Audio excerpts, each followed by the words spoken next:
Hey, welcome back to another episode of PinoyMT Talks. It's so good to see you here again. And before anything else, I just want to say thank you. This week, when I posted a topic, what happens when you stop comparing on Instagram, ang daming nag-react, nag-comment, at nag-share ng kanilang experience. And some of you said, I need this reminder today. Yung iba naman, this hits me right where I am. And honestly, that means a lot. Because that's the heart of this series. To create space where we can talk about real struggles. The one we don't always say out loud. So to everyone who's been following, watching, and sending messages, thank you for being part of this growing community.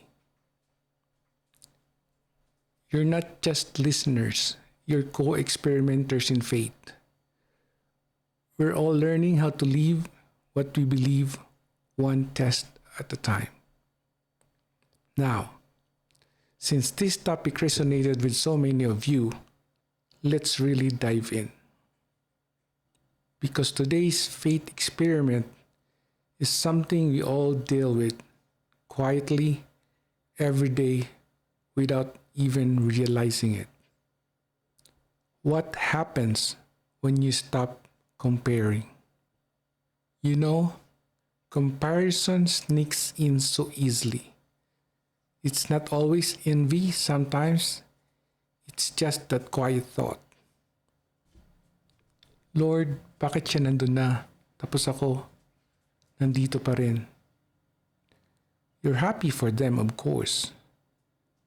But deep inside, you start wondering if maybe you're falling behind. And I get it, because I've been there too. Sometimes, all it takes is one scroll on social media and suddenly, peace disappears. It's crazy how fast joy can turn into pressure when we start measuring our timeline by someone else. Galatians 6:4 says, each one should test their own action when they can take pride in themselves alone without comparing themselves to someone else.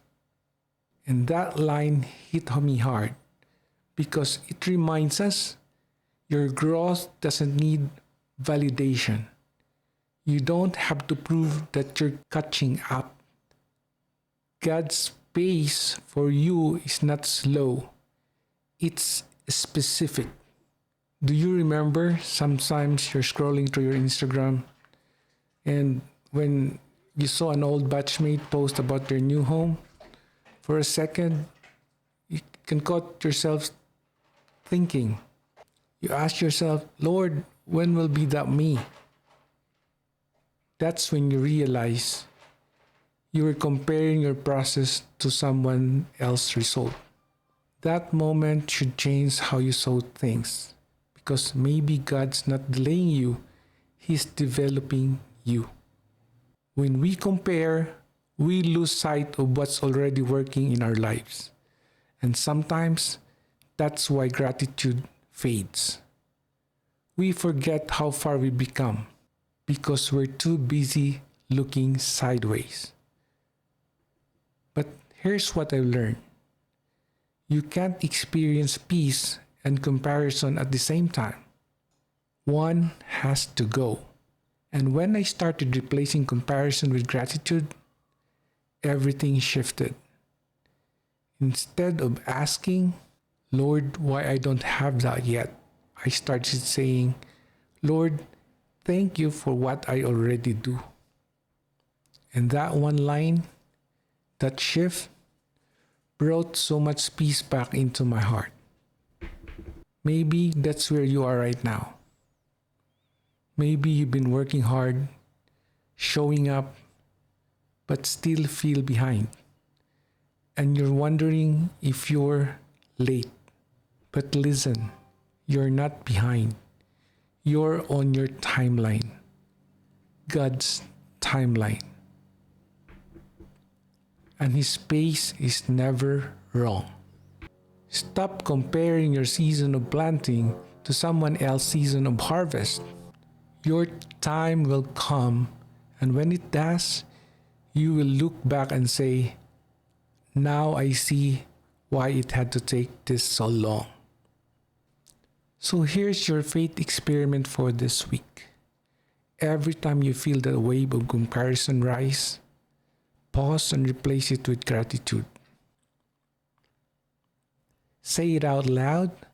Lord, thank you for where I am right now. You'll be surprised.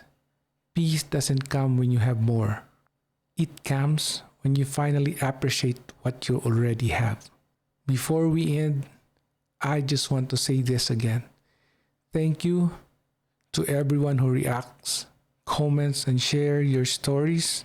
You remind me that these conversations matter. That faith isn't something we just talk about. It's something we live out together. This is PinoyMT Talks, and this is episode 3, What Happens When You Stop Comparing. I'm Linmer, and remember, you're not late. You're just being prepared. Keep walking, keep growing, and keep that faith alive.